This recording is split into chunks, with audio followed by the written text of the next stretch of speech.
تو تم ایسے تو نہ بن جاؤ کہ تمہارے والدین تمہارے پیدا ہونے پر بھی افسوس کرنے لگ جائیں. وہ زیادہ دن تک تمہارے ساتھ رہنے والے نہیں ہیں، کیا خبر. اس لیے کوشش یہ کرو کہ ان کا احترام کریں، جتنے دن ہیں ان کو سکون کی سانس لینے دو، اور ہو سکے تو اپنے ہاتھ سے ان کی خدمت کرو، اپنے ہاتھوں سے ان کی خدمت کرو، کیونکہ ان کی خدمت کا بدلہ تم دے ہی نہیں سکتے. جب تم ماں کے پیٹ میں 9 مہینے تھے، ایک جھٹکا جو تم نے لگایا، تم 7 بار اپنی ماں کو حج کرا کر کے بھی اس جھٹکے کا اجر نہیں دے سکتے. حضور پاک صلی اللہ تعالیٰ علیہ وسلم نے اس شخص کے لیے ہلاکت کی دعا کی ہے. ممبر پر کھڑے ہو کر کے میرے آقا نے ہلاکت کی دعا کی ہے، مولا وہ شخص ہلاک ہو، برباد ہو جائے. حضرت جبرائیل امین نے دعا کی اور حضور نے آمین کہا. وہ شخص ہلاک و برباد ہو جائے جو اپنے ماں باپ کو پایا لیکن ان کی خدمت نہیں کر سکا.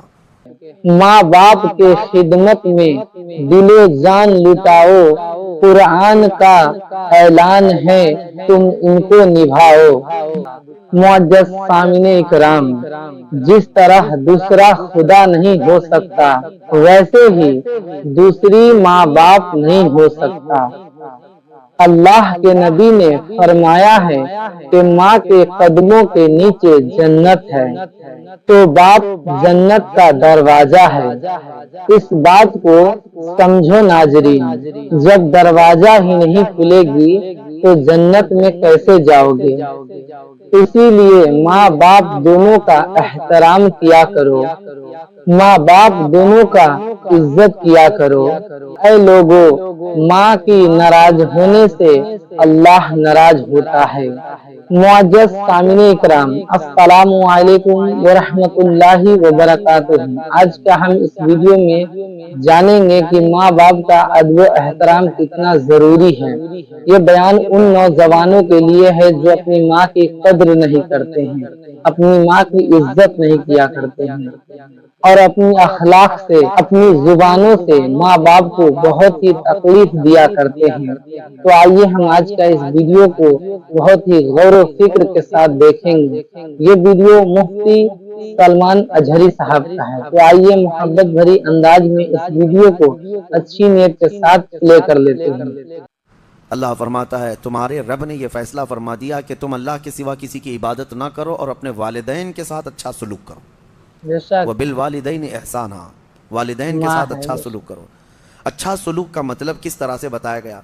اما یبلغن عندک الکبر احدہما او کلاہما فلا تقل لہما اف.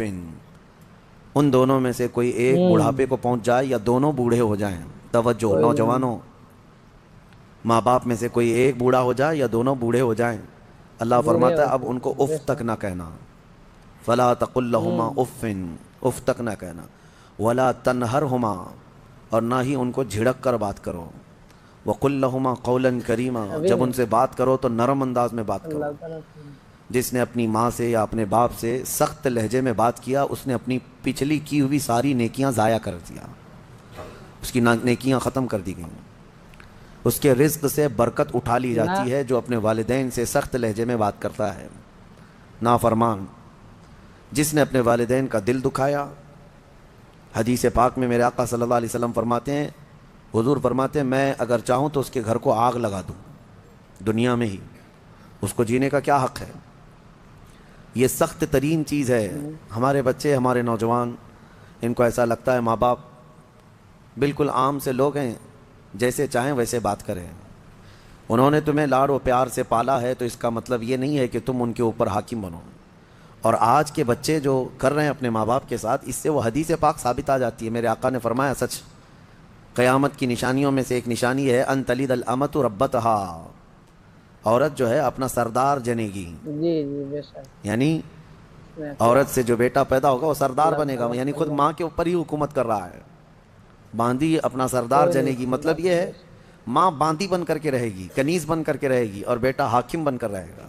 یہ اکثر گھروں کا رواج ہے. ماں تو کام کی مشین ہے، ماں تو باندی ہے، گھر کی کنیز ہے. وہ تمہیں جو چاہیے وہ سب اس ماں سے ہی کرواؤ.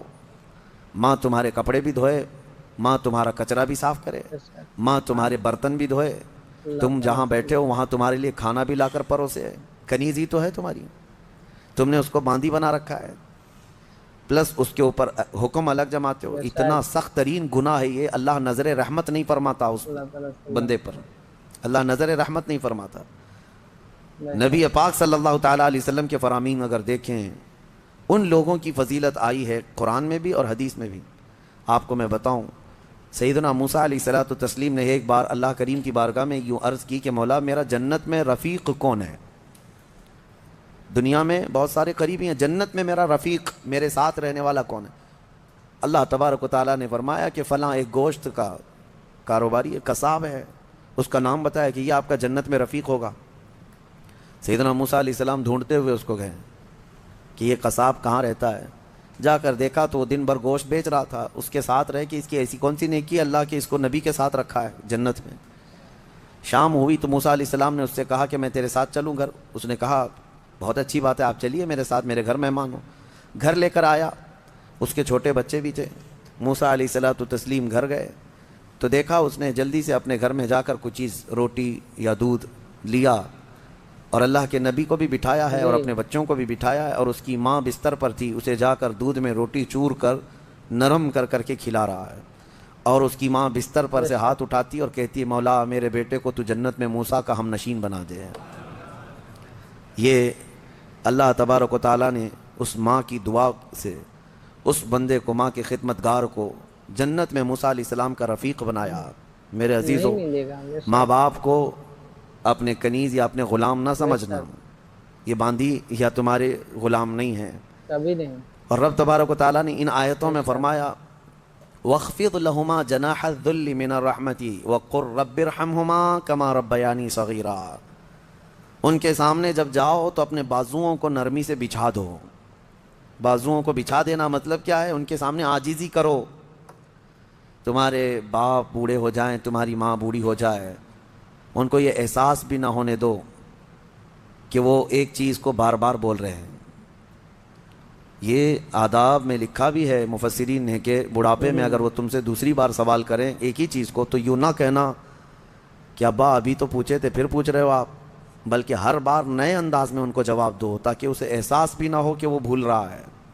یہ حقیقت میں فرمانبرداری ہے بچوں کی، ورنہ دنیا پرست آج ایسے ہو گئے ہیں کہ نعوذ باللہ من ذالک، ماں باپ کو وہ دیکھنا بھی پسند نہیں کرتے، بات کرنا بھی پسند نہیں کرتے۔ کتنے بوڑھے ایسے ہیں، کتنے بوڑھے ایسے ہیں۔ پھر بھی غنیمت ہے ہمارے ملک میں، یورپین کنٹریز، امریکہ میں ایسے حالات ہیں کہ بوڑھے اپنے گھروں میں رہتے رہتے مر جاتے ہیں۔ ہاسپٹل کو پڑوسی لوگ اطلاع کرتے ہیں کہ اس گھر میں جو بوڑھا تھا انتقال کر گیا، آ جاؤ اس باڈی لے جاؤ۔ بیٹے نہیں ہوتے ساتھ میں، کوئی نہیں ہوتا۔ اور آپ پوچھ لینا، مجھے وہاں کے رہنے والوں نے بتایا ہے کہ ایک بوڑھا یا ایک بوڑھی عورت کو کبھی کوئی پوتا ملنے آئے تو اس دن اس کی عید کا دن ہوتا ہے۔ وہاں پر بہت اس کو اہمیت دی جاتی ہے کہ کسی کا پوتا یا کسی کا نواسا ناتی ملنے کے لیے آ گیا بوڑھے کو، تو کہا گیا کہ اس کا گھر جو ہے عید کی طرح ہو جاتا ہے، اتنی خوشیاں ہوتی ہیں۔ اس طرح سے اولاد کو دور کرنے کا نظام بنا کر وہ دنیا میں امن کی بھی بات کرتے ہیں۔ بہرحال یہ قیامت کی نشانیاں ہیں۔ حضور پاک صلی اللہ تعالیٰ علیہ وسلم نے اس شخص کے لیے ہلاکت کی دعا کی ہے، ممبر پر کھڑے ہو کر کے میرے آقا نے ہلاکت کی دعا کی ہے، مولا وہ شخص ہلاک ہو برباد ہو جائے۔ حضرت جبرائیل امین نے دعا کی اور حضور نے آمین کہا، وہ شخص ہلاک و برباد ہو جائے جو اپنے ماں باپ کو پایا لیکن ان کی خدمت نہیں کر سکا، ان کی خدمت نہیں کر سکا اور ان کو راضی کر کے جنت نہیں حاصل کر سکا، ایسا شخص ہلاک و برباد ہو جائے۔ حضور نے آمین کہا۔ اس بات کو سمجھو، کتنی مائیں ہیں جو ہمارے پاس اپنے بچوں کے متعلق کہتی ہیں، کتنے باپ ایسے ہیں جو اپنے بچوں کے متعلق ہمارے پاس کہتے ہیں، اور کتنے تو ایسے ہیں جو یہ کہتے ہیں کاش میری اولاد نہ ہی ہوتی تو میں سکون سے ہوتا۔ تو تم ایسے تو نہ بن جاؤ کہ تمہارے والدین تمہارے پیدا ہونے پر بھی افسوس کرنے لگ جائیں، وہ زیادہ دن تک تمہارے ساتھ رہنے والے نہیں ہیں، کیا خبر۔ اس لیے کوشش یہ کرو کہ ان کا احترام کریں، جتنے دن ہیں ان کو سکون کی سانس لینے دو، اور ہو سکے تو اپنے ہاتھ سے ان کی خدمت کرو، اپنے ہاتھوں سے ان کی خدمت کرو، کیونکہ ان کی خدمت کا بدلہ تم دے ہی نہیں سکتے۔ جب تم ماں کے پیٹ میں 9 مہینے تھے، ایک جھٹکا جو تم نے لگایا، تم 7 بار اپنی ماں کو حج کرا کر کے بھی اس جھٹکے کا اجر نہیں دے سکتے، اس کا بدلہ نہیں چکا سکتے۔ تم اپنی ماں کو کندھے پر بٹھا کر حج بھی کرا لو 7 مرتبہ، تب بھی تم اس کا وہ حق نہیں ادا کر سکتے۔ بہت بڑا عظیم حق ہے، اور کتنے ہلکے میں دھڑلے سے نوجوان اپنی ماؤں کو گالیاں تک دیتے ہیں، نعوذ باللہ۔ اور فرمایا گیا کہ جب ماں باپ، ایک نشانی میں آپ کو بتا دوں آپ کی زندگی کی، سب کو بتا دیتا ہوں، اپنی اپنی زندگی میں اس کو جانچ لینا. ابھی کل ہی کی بات ہے، میرے سامنے ایک بات آئی تھی، تجربے کی ہے اس لیے میں آپ کے سامنے کہہ رہا ہوں. اللہ ایسا ہرگز نہ ہونے دے ہمارے گھر میں جس دن ماں اور باپ بیٹے سے بات کرنے میں ڈرنے لگ جائیں کہ پتہ نہیں بیٹا ناراض نہ ہو جائے. فرمایا گیا اس دن اس کے رزق کے دروازے بند ہو چکے ہوں گے، اس کی برکت کے دروازے ختم ہو چکے ہیں. ماں باپ جب بچے سے ڈرنے لگ جائیں کہ کچھ کہوں گا تو بیٹا روٹھ نہ جائے، الٹا جواب دے دے گا، رس کر کے روٹ کر کے گھر چھوڑ کر بھاگ جائے گا. یہ سب حالات سے جب ماں باپ تم سے بات کرنے میں ڈرنے لگ جائیں، ڈانٹنا تو وہ بہت پہلے ہی چھوڑ چکے ہیں، اب بات کرنے میں بھی ڈرنے لگ جاتے ہیں جب بچہ جوان ہوتا ہے. اصل خدمت اور اصل فرمانبرداری یہی ہے کہ تم جوان اور طاقتور ہو اور وہ بوڑھے ہو چکے ہیں. اور جب ماں باپ جوان رہتے ہیں اور بچہ چھوٹا ہوتا ہے سب ادب کرتے ہیں، کیونکہ اس وقت ماں باپ طاقتور ہیں، کما بھی رہے ہیں، اور بچے کے اندر طاقت نہیں، وہ عزت ہی کرتا ہے، احترام کرتا ہے. اصل عزت اور احترام اس وقت ہے جب تم کما رہے ہو، طاقتور ہو گئے ہو اور ماں باپ بوڑھے ہو چکے ہیں. اب دیکھا جائے گا تمہارا امتحان کہ تم اپنے ماں باپ کے ساتھ اب کس طرح سلوک کرتے ہو. اللہ کریم ہم سب کو والدین کی فرما برداری عطا فرمائے، اور جن کے والدین موجود ہیں وہ خدمت کر کے وہ جنت حاصل کریں. قرآن پاک کی ایک آیت اللہ تعالیٰ نے یہ بھی فرمایا، وَلَا تَمْشِ فِي الْأَرْضِ مَرْحًا، زمین میں اکڑ کر مت چلو، إِنَّكَ لَن تَخْرِقَ الْأَرْضَ وَلَن تَبْلُغَ الْجِبَالَ طُولًا، تمہارے اکڑ کر کے چلنے سے نہ زمین پھٹے گی نہ تم یعنی پہاڑوں کے برابر بلند ہو سکو گے. تم ذرا دیکھو تمہاری حیثیت کتنی ہے.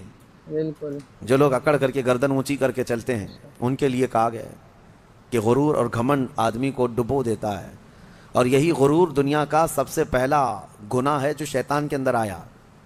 اس نے آدم علیہ السلام کو سجدہ جو نہ کیا وہ اکڑ ہی تو تھی، میں کیوں جھکوں اس کے سامنے. اور یہ اکڑ اللہ کو بالکل پسند نہیں. حدیث پاک میں ہے قیامت کے دن جو غرور اور تکبر کرتے تھے ان کو چونٹیوں کی طرح بنایا جائے گا، اور پورے اہل محشر سے کہا جائے گا ان کو اپنے پیروں سے روندو. غرور اور تکبر نہ آنے کے لیے جو علاج ہے اس میں کوشش یہ کرو کہ سلام میں تم پہل کرو. مسلمان کو دیکھو تو پہلے سلام کرو. عاجزی آنے کا ایک راستہ ہے، غرور اور تکبر کو ختم کرنے کا ایک ذریعہ ہے. میرے آقا صلی اللہ علیہ وسلم نے فرمایا سلام کرو ہر ایک کو. اور دوسری بات یہ ہے کہ نبی پاک صلی اللہ تعالیٰ علیہ وسلم نے یہ فرمایا کہ جو شخص یہ خواہش کرتا ہے کہ لوگ اس کے لیے کھڑے رہیں، جو خواہش کرتا ہے تو اس کے اندر یہ تکبر ہے.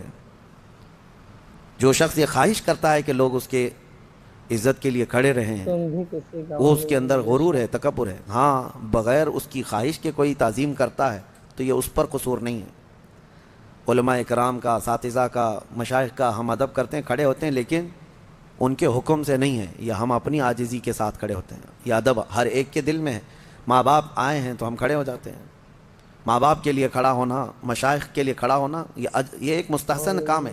لیکن ہر آدمی اگر کوئی یہ سوچے کہ سارے دنیا میرے لیے کھڑی ہوتی رہے تو اس کے اندر یہ تکبر ہے، اس کے اندر غرور ہے، یہ گھمنڈ ہے. اللہ تعالیٰ ایسی چیزوں سے محفوظ فرمائے. میرے پیارے اسلامی بھائیوں، آپ لوگوں نے دیکھا اس ویڈیو میں کہ مفتی سلمان اجہری صاحب بہت ہی محبت بھری انداز میں ہمیں اور آپ کو سنا رہے تھے کہ ماں باپ کا عزت احترام کرنا کتنا ضروری ہے. ہمارے نبی ماں باپ کا عزت کرنے کا حکم کیسے دیا ہے ہم لوگ اس ویڈیو میں سن چکے ہیں. اپنی ماں باپ کا تو دل نہ دکھا، دل نہ دکھا. معزز سامعین کرام، ہم یہ امید کرتے ہیں کہ یہ ویڈیو آپ کو بہت ہی پسند آئی ہوگی. اگر پسند آئی ہے تو اس چینل کو سبسکرائب کریے اور ویڈیو کو لائک کر دیجیے، اور کمنٹ میں بتائیے کہ یہ ویڈیو آپ لوگوں کو کیسا لگا ہے. ہم اسی طرح کا ویڈیو آپ کے لیے لے کر آتے رہیں گے.